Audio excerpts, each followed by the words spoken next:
Olá, boas-vindas a você que está com a gente aqui. Está começando mais um bloco do Social Media Day 2023, o evento que celebra o Dia do Profissional de Mídias Sociais. Eu sou a Beatriz Brasileiro, mas pode me chamar de Bia. Eu sou uma mulher negra, estou usando uma blusa verde com um casaco preto e verde por cima. E estamos com um bloco muito especial com o tema Quais são os segredos do engajamento genuíno nas postagens? E para trocar esse papo comigo, a gente trouxe super convidados, esses dois super convidados, a Camila Renault e o Thiago Henriques.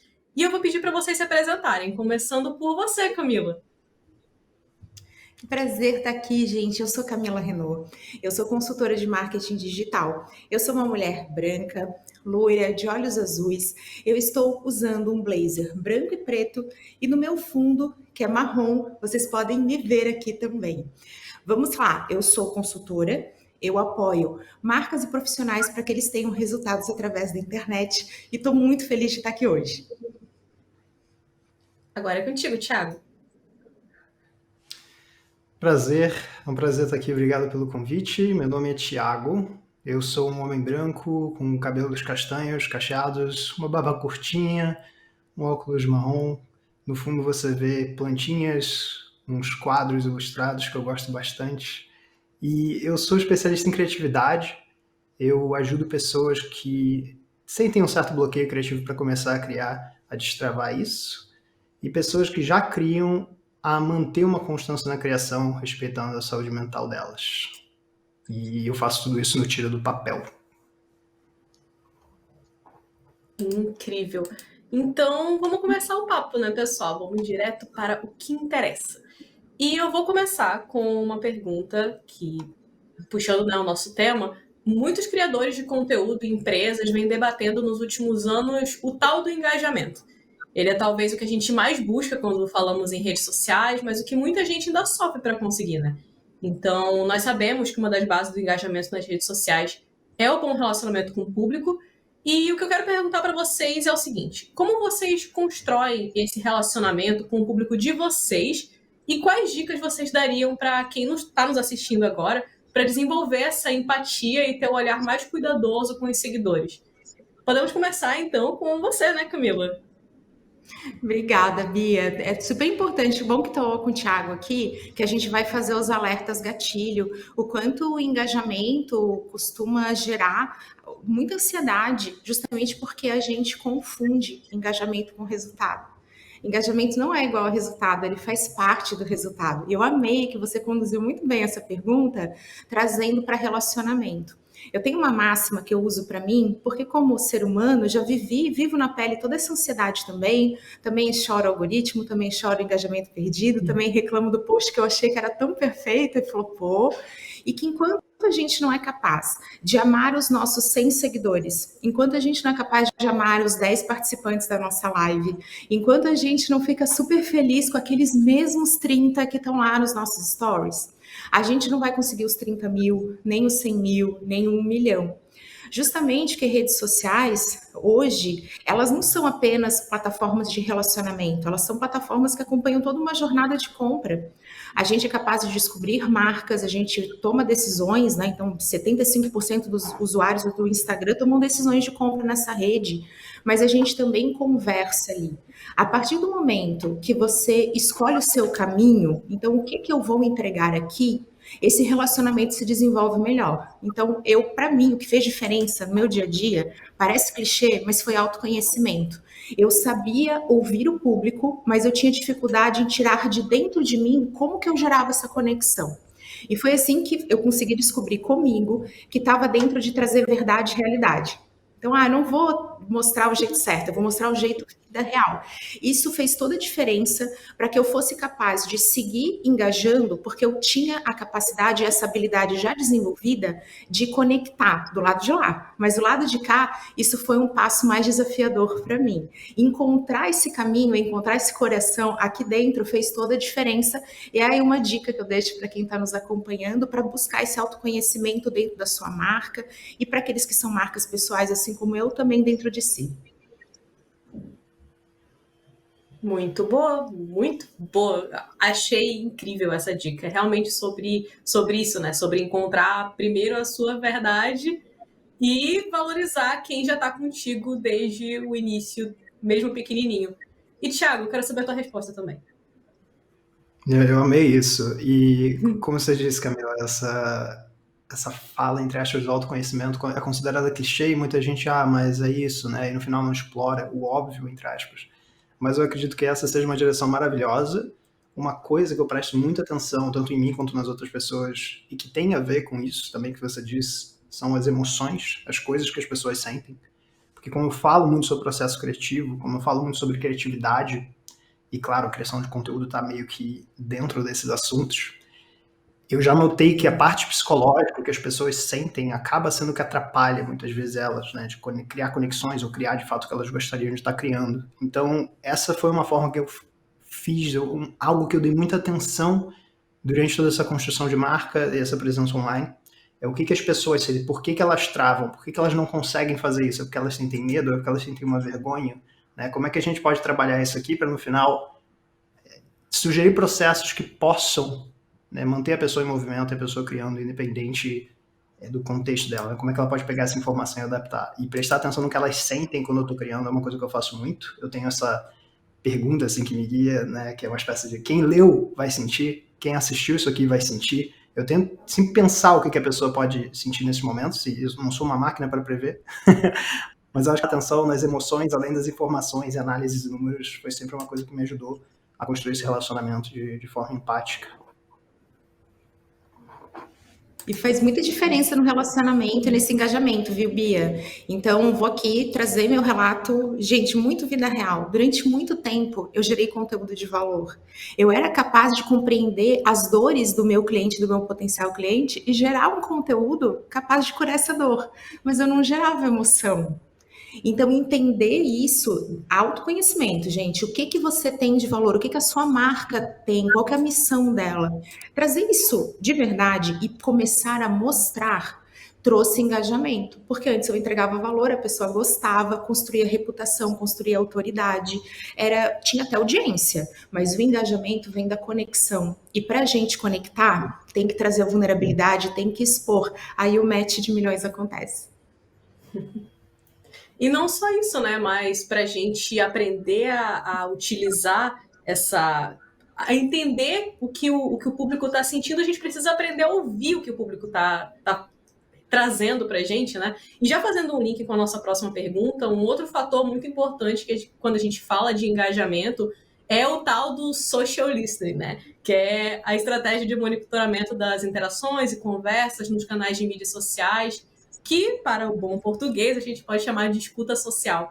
Mas muitos criadores e empreendedores ainda não fazem esse monitoramento, ou quando fazem, não fazem da forma mais eficaz possível.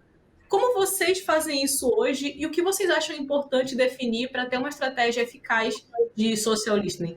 E agora começamos com você, Thiago.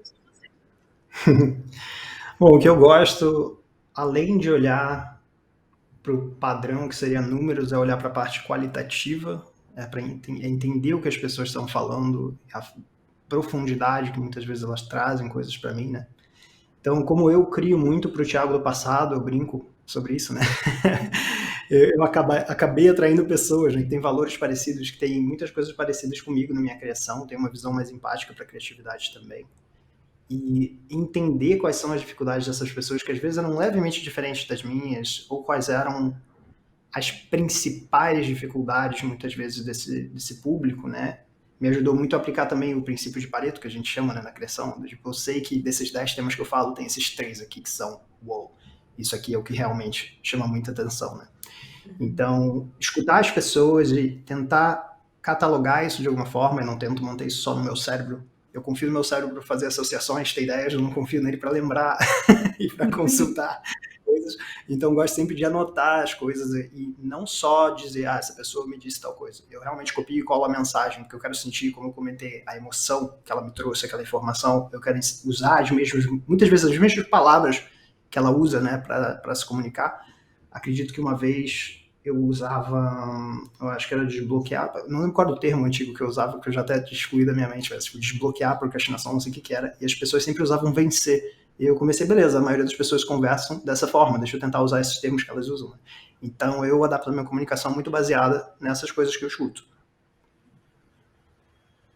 Essa é uma dica maravilhosa, gente. Quando você entende como as pessoas falam, você também consegue adaptar a sua mensagem. Bia, sabe uma coisa que ajuda bastante quando a gente está falando de monitoramento, dessa escuta social? É a gente definir um objetivo do que nós queremos com isso. Então, olha, o Thiago foi maravilhoso. Ele disse: eu uso isso como uma ferramenta de criatividade, porque eu consigo entender o que as pessoas querem, como elas falam, e isso me ajuda a criar conteúdos e adaptar meus conteúdos da melhor maneira. Uma dica legal também, gente, é lembrar que quando você monitora isso com objetivo estratégico, você pode passar a medir isso, além da forma qualitativa, quantitativa, tendo clareza do que é sentimento positivo, neutro e negativo. Então, se você tem um comentário, quando você mostra um produto, e ele gera dúvidas, isso tem alguma neutralidade, porém intenção de compra, como se fosse uma tag na hora de categorizar isso. Se você tem pessoas dizendo, meu Deus, eu amo esse produto, você tem um sentimento positivo. Se você tem agressores, pessoas criticando ou dizendo que não compram, você vai ter um sentimento negativo. Quando você tabula isso e coloca numa planilha de Excel, quando você consegue medir, isso gera extremo valor. Redes sociais como uma ferramenta de inteligência de mercado. Você pode fazer isso também com seus concorrentes.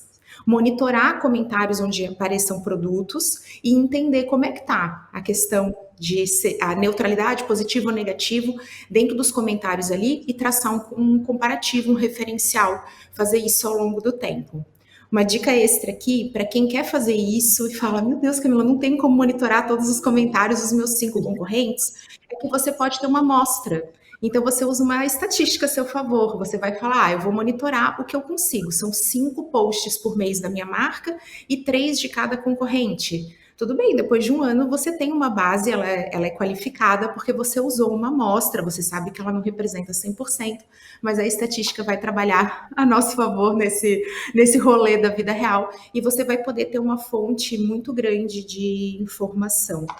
Durante muito tempo, eu não tinha um engajamento que permitisse que eu ajustasse a minha forma de falar ou até que me gerasse insights de conteúdo. O que eu fazia? Eu ia em quem já tinha esse engajamento. Então, quantos profissionais de marketing são incríveis que faziam daqueles posts, sabe, que você olha com emoji de coração no olho, que você fala, meu Deus, ele tem 1000 comentários de dúvidas. Aí você vai lá e lê, gente. Aí você pode fazer isso com o seu concorrente, com o seu benchmarking, aquela marca que você se inspira, que você gosta, aquele profissional, vê o que as pessoas perguntam por lá e você adapta a sua realidade. Dá certo também. Nossa, dica incrível. Isso é a pesquisa de mercado aplicada para a produção de conteúdo dando certo, gente. Olha só, essas dicas estão só o creme de la creme da internet, gente. Grátis e sem dúvida, gente. É só ter vontade de fazer. E o engajamento, além da escuta, da empatia com o público, que são essas coisas que a gente já trouxe, né? Também é, obviamente, sobre conteúdo. E criar um conteúdo que engaje, que traga, muitas aspas aqui, resultados, não é necessariamente uma tarefa fácil, né? Eu queria saber de vocês um pouco como é esse processo de criação, como vocês mantêm um ritmo de criação de conteúdo de qualidade, que eu imagino que não seja fácil. E eu queria começar contigo, Camila. Ai, Bia, quem fala assim, vai lá, faz um stories rapidinho. Será que já fez um story na vida? São perguntas que eu me faço. Adoro quando eu boto assim, o celular na mão, né, de quem tá comentando isso, fala, vai lá, faz agora, e você se depara, né, com vazio. O vazio é pior do que quando tem erro, né? O Thiago é que vai falar disso pra gente. Pessoal, minha relação com a produção de conteúdo, ela foi muito diferente de quando eu ensinava e trazia isso aos meus clientes e alunos, eu como consultora de marcas incríveis, mentora e professora de alunos maravilhosos, de quando eu precisei fazer. Então, hoje, eu posso garantir para vocês que tudo que me levou a uma produção de conteúdo diária, presente em todas as redes sociais, em formato de áudio, de vídeo, de texto, tudo que eu faço não foi a motivação, foi a disciplina. O que fez diferença para mim foi estabelecer uma agenda e eu precisei criar o compromisso. Quando eu comecei minha produção de conteúdo, Bi, Thiago, não sei se vocês sabem disso, eu comecei por vídeos porque eu sabia que essa era uma grande tendência. Eu comprei um equipamento que na época eu não podia pagar, mas eu fiz questão de ter o melhor equipamento, que é sempre assim que a gente começa, né, preocupado com isso. Travei na frente da câmera, não conseguia fazer, chorei no final do processo, postei o vídeo, me arrependi, fiquei com medo de não ver ninguém, depois fiquei com medo porque tinha gente, fiquei com vergonha dos elogios, fiquei com desespero das críticas leves e parei por 4 anos. Por 4 anos eu não usei nenhum dia aquela câmera, porém nunca parei, tá, gente? Procrastinação é meu lema, sou profissional, se um dia quiserem me chamar para uma live disso, tenho as dicas avançadas, e eu fiquei dizendo que na segunda eu ia começar, que mês que vem ia se tornar realidade essa produção. Eu sabia o que falar, eu só não sabia fazer. Como que eu fiz? Primeiro eu decidi. Então eu precisei tomar essa decisão de que aquilo era um compromisso, assim como eu não falto nas reuniões com os meus clientes, eu não faltaria com esse compromisso assumido comigo mesma. E depois eu estabeleci uma agenda, até hoje ela é assim, na segunda-feira de manhã eu estou dedicada à minha produção de conteúdo, coloquei isso em etapas. Então eu penso, eu planejo, a gente faz todos os estudos, todos os refinamentos de títulos, de temas. Eu passei a delegar a parte do processo, aqui no exemplo dos vídeos, a edição, porque eu ficava me vendo errando e aquilo acionava todos os meus gatilhos de perfeccionismo. Então, olha o autoconhecimento aí, eu identifiquei que essa era uma trava para que essa produção se tornasse realidade e passei a delegar aquilo que me fazia parar, para que eu pudesse acelerar rumo aonde eu precisava ir e parei de aceitar desculpas. Sabe aquela coisa de não pensa? Só vai. E isso, por mais banal que pareça, fez toda a diferença. E a partir do momento que você começa a produzir conteúdo, as pessoas passam a responder. Se não chegou esse momento ainda, gente, calma, vai chegar. Se mantenha consistente que as pessoas respondem. E quando elas começam a responder, você tem uma fonte infinita de criatividade também. Só de você retornar e responder as dúvidas em novos conteúdos ou rever aquilo que você já fez, você mantém a engrenagem rodando. E dá pra ver que deu super certo esse processo até por essa plaquinha no fundo, né, Camila? Que eu tô vendo Olha aqui a aí. plaquinha do YouTube, 100.000 pessoas inscritas. Ai, gente, vamos falar Então, dessa plaquinha na descrição. Aqui ao fundo temos um fundo marrom, vocês podem. Estou aqui nele, mas tem uma placa também muito especial. Você não precisa ter placas para ter resultados, mas essa placa está ali para me lembrar de nunca mais desistir. eu achei isso Ai, bonito, gente. você contar essa história de 4 anos e a plaquinha ali. Achei isso maravilhoso. Uhum. Eu estou emocionada também. E eu Quero gostei ouvir muito do que você você também, disse. Thiago. Sim, eu gostei demais do que você disse. Acho que essa clássica de é só uma story, né? Eu fico assim, não é só uma story. Tem a pré-produção, tem a produção, tem a pós-produção. No YouTube, a pós-produção pode envolver algo tipo edição, que é uma coisa super complexa, exatamente por isso. Eu, inclusive, vou começar agora a delegar essa parte de edição pela mesma razão, porque eu fico me vendo, eu fico assim, não aguento mais me ver. É um vídeo longo, eu não consigo. Eu acho que eu podia ter falado isso melhor, talvez eu tenha que gravar de novo. Mas eu definitivamente concordo que esse comprometimento com você é uma coisa que pode ajudar. Algumas pessoas acreditam que, do ponto de vista criativo, isso pode travar, porque não deixa tudo fluido, não sei o quê, só que, na verdade, a criatividade é essa dança entre o caos e a ordem. Então, ter uma estrutura para você poder pirar com mais calma, né, as suas ideias é uma coisa que ajuda demais. E uma coisa que eu tento fazer em relação a esse processo do engajamento e em relação à criação em si é, primeiro, ter essa consciência que, claro, na teoria é muito mais fácil do que na prática, de que a gente tem o controle sobre o processo criativo e a prática criativa. A gente não tem o controle sobre o resultado, né? A gente nunca sabe o que vai acontecer. A gente, às vezes, espera que uma coisa vai fluir bem em termos de alcance, outra vai fluir bem em termos de, não sei, pessoas clicando no link, né? E no final a gente pode estar num lugar que não necessariamente é certo, né? E a gente vai aprendendo com esses testes. E uma coisa que tem me ajudado é, durante o meu processo criativo, mais especificamente pro finalzinho dele, pensar como é que eu posso me adaptar bem para aquele canal. Né? Então, se eu estou falando de um Instagram, eu talvez não consiga trazer essa mensagem de uma forma tão profunda quanto eu conseguiria trazer no YouTube. Né? Então, fazer esse tipo de reflexão, pensar um pouquinho, esse aqui é um vídeo, como é que estão os primeiros segundos? Né?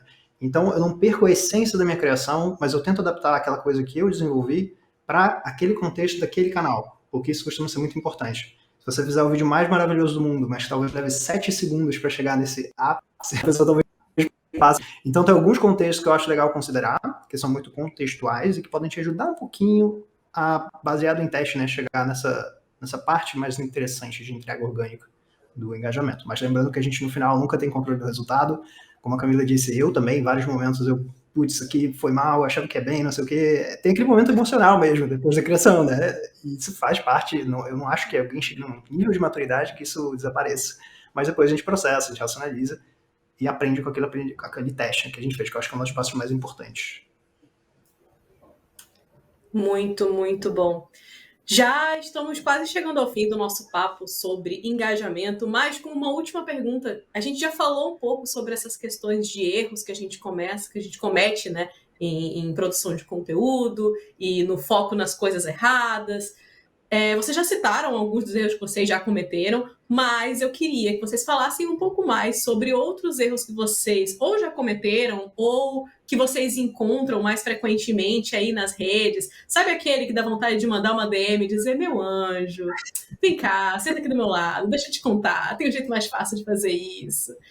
E eu, além disso, para fechar com chave de ouro, eu queria ouvir de vocês o engajamento só pelo engajamento, o like pelo like, o comentário pelo comentário, de fato vale a pena? E dessa vez eu quero começar ouvindo o Thiago. Não, acho que tudo parte de um objetivo, né? No final, pensar, a gente tem milhões de pessoas nas redes sociais e cada uma delas tem um objetivo completamente diferente, né? Então, por que a gente analisaria a mesma métrica? Talvez seja porque a hierarquia dela ali no design esteja mais chamativa, né? Então a gente presta mais atenção nela, mas isso não quer dizer que ela necessariamente vai ser sempre o que eu vou olhar.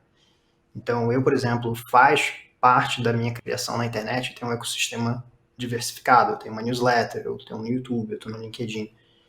Então tem momentos em que o meu propósito ao jogar alguma coisa que eu criei pelo Instagram mesmo é convidar alguém para minha newsletter. Então a métrica que eu estou olhando é quantas pessoas chegaram ali, não é quantos likes esse post teve. Porque se bobear um post mais diretão, pode até ter menos likes, mas chegar mais gente. E isso vai muito na base de teste, assim. Então eu definitivamente diria que isso é bastante importante, assim. Nunca é o like pelo like. Eu acredito que isso muitas vezes possa se tornar uma métrica de vaidade, que distrai a gente do que realmente a gente quer. E é bastante normal, assim, eu entendo que seja um padrão. E acho que em termos de erros, assim, você estava mencionando erros também, uma coisa que eu sempre me arrependo é de fazer alguma coisa sem saber o porquê dela. Né? Acho que volta muito para essa questão do autoconhecimento também, tipo, por que eu estou postando isso? Porque isso vai me ajudar a lembrar qual é a métrica que eu tenho que olhar, qual é o comentário que eu tenho que buscar, qual é o tipo de resultado, feedback que eu estou tendo daquela criação. Então, esse porquê forte, fazer coisas sem saber o porquê, o objetivo, é como se aquela criação tivesse um trabalhinho para ela fazer, sabe? Você sabe qual é o trabalho dela, por que você criou. Isso é uma coisa que tende a me ajudar muito nesse sentido. Nossa, gente, meu erro foi me comparar. A comparação, ela tem dessa frase, né? A comparação, ela rouba a nossa felicidade. Não compare o seu bastidor com o palco alheio. Gente, rede social é um palco. As marcas se arrumam, os profissionais se arrumam. Você não sabe que aquele story foi gravado 10 vezes antes de ser publicado. Você não sabe a história que está por trás. E aí a gente se compara, a gente tá ali no nosso bastidor falando, gente, eu não consigo gravar, eu não consigo fazer, olha ali aquela pessoa, como ela é melhor do que eu, olha aquela divertida. Só que essa marca tem um outro arquétipo, ela tem outros problemas de marketing, ela tem outros objetivos também. E é até interessante, Thiago, a gente falar sobre essa questão do engajamento, gente, nada por aqui é pequena. Venda pela venda, relacionamento pelo relacionamento, bombar por bombar. Não é assim que a gente constrói, não é assim que a gente constrói fidelização. Se fosse desse jeito, todo mundo estaria fazendo campanhas megalomaníacas extremamente pontuais e todo mundo tinha sucesso, né? E a gente vê que não é desse jeito que constrói. Tudo aquilo que a gente precisa construir enquanto profissionais de marketing, de comunicação e áreas afins. Mas vamos refletir aqui a respeito da mecânica das redes. O que a gente tem de indicador aparente e óbvio? Né? Porque o óbvio precisa ser dito, mas o óbvio é aquilo que a gente vai olhar primeiro, vai reparar primeiro. A gente tem número de seguidores e a gente tem a capacidade de olhar os comentários, as curtidas. Então, isso acaba direcionando todos nós que somos decisores ou que somos produtores de conteúdo, nós que somos usuários, que estamos lá dentro, a olhar muito para isso. E essa fala do Thiago é importantíssima, porque você pode ter um engajamento baixo e você estar vendendo. E a tua métrica de resultado ser o seu faturamento. Só que quem vê o like, não vê a receita. Então, isso é uma coisa bastante importante, assim como quem está ali vendo o seu close não está vendo o corre que está por trás. Então, tenha clareza de que o engajamento faz parte de uma jornada e que essa jornada é integrada. Eu estou junto com o Thiago nessa. Considero que redes sociais são terrenos alugados. Nós estamos lá, redes sociais se reposicionam, começam, elas têm novos focos, elas já foram consideradas tudo para o usuário, depois elas mudam, novas vêm, e a diversificação, ela é vantajosa, especialmente quando ela está integrada numa jornada que pode se aprofundar, como o exemplo incrível do Thiago, de olha, eu estou aqui com você, e agora vem mais fundo comigo na minha news, onde eu vou trazer esse conteúdo feito de uma outra maneira, porque ele vai estar ali servindo propósito de te apoiar no seu momento da jornada.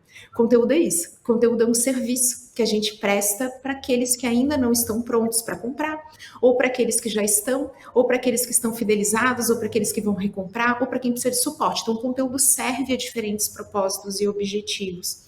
Então, olhar para isso numa jornada integrada me ajuda a não pirar também demais nessas métricas que podem estar desalinhadas ao meu objetivo. Então, às vezes, engajamento não é o que a gente precisa e não cometer o meu erro, que é o da comparação.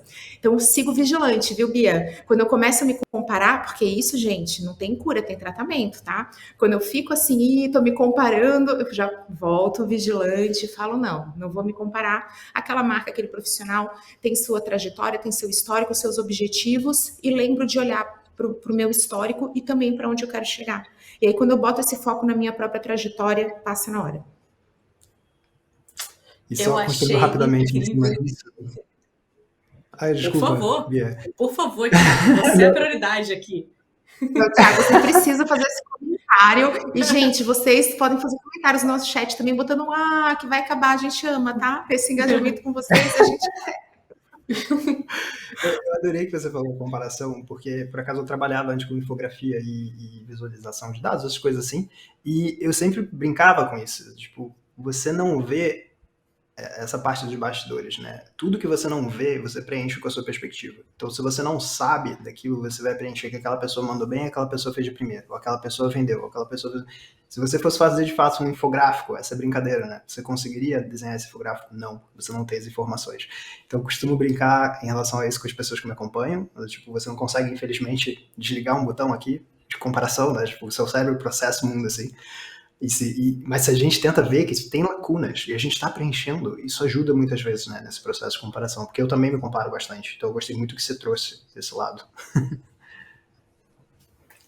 Eu ia comentar porque eu já visualizei uma alerta de trend, já estou vendo em camisetas, em quadros, em capas de caderno, quem vê like não vê faturamento. Todos os social medias aí, minha gente, olha a ideia aí. A gente não menciona em TCCs, Renault,C. Vou amar, tá? Isso é muito querida. Ai, gente, o papo tá incrível, com insights maravilhosos, mas infelizmente estamos chegando ao final desse papo. Queríamos que tivesse 2 horas? Queríamos. Iríamos aguentar? Talvez não, mas ficaria o convite, talvez, no futuro, não é mesmo? Foi incrível trazer esse conteúdo aqui com vocês, pessoal. Agradeço pelo tempo que vocês disponibilizaram para estar aqui conversando com a gente. Até a próxima. Já vou me despedindo aqui. Por favor, se despeçam rapidamente. Ai, gente, foi demais. Eu amei. Bia, Thiago, que prazer poder aprender com vocês. Pessoal, tá feito o convite para a gente seguir conversando. Eu estou presente em todas as redes sociais. Me acompanha lá, Rubinha, Camila Renault. Em qualquer uma delas você me encontra. O mais importante é que a gente siga com essas reflexões da vida real e contando com pessoas incríveis como você, Thiago. Eu amei cada minuto. Poxa, obrigado. A honra é minha. Obrigado vocês duas também. Muito, muito, muito obrigado de verdade pelo convite. É uma honra para mim estar aqui. E se você quiser continuar essa conversa, gostei de como você formulou isso, cara. Continuar essa conversa, eu gosto disso. Se quiser continuar essa conversa, você pode me encontrar por canais diferentes. Se você gosta de ver vídeos, eu tô no YouTube. Ou se você gosta de ler, eu tô na minha newsletter. É só você buscar tiradopapel.com online e você me encontra. E aí você pode ir para os canais que você preferir, se conectar comigo e continuar esse papinho. Muito obrigado. E é sobre isso, né? Sobre possibilidades. Vocês podem encontrar os nossos convidados incríveis em vários pontos diferentes dessa internet. E como meu último recado, eu vou deixar um lembrete aqui para todos que estão nos assistindo. Aproveita e começa agora o teste grátis da RD Station Marketing, porque só vocês que estão acompanhando o evento têm acesso a um cupom de 30% de desconto nos primeiros 6 meses. 30% de desconto nos primeiros 6 meses. Aproveita o cupom aqui no chat para usar a melhor ferramenta de automação de marketing. Tá tudo certo? Tá combinado? Então agora vamos voltar com o pessoal dos estúdios da RD para dar sequência ao nosso evento, pessoal.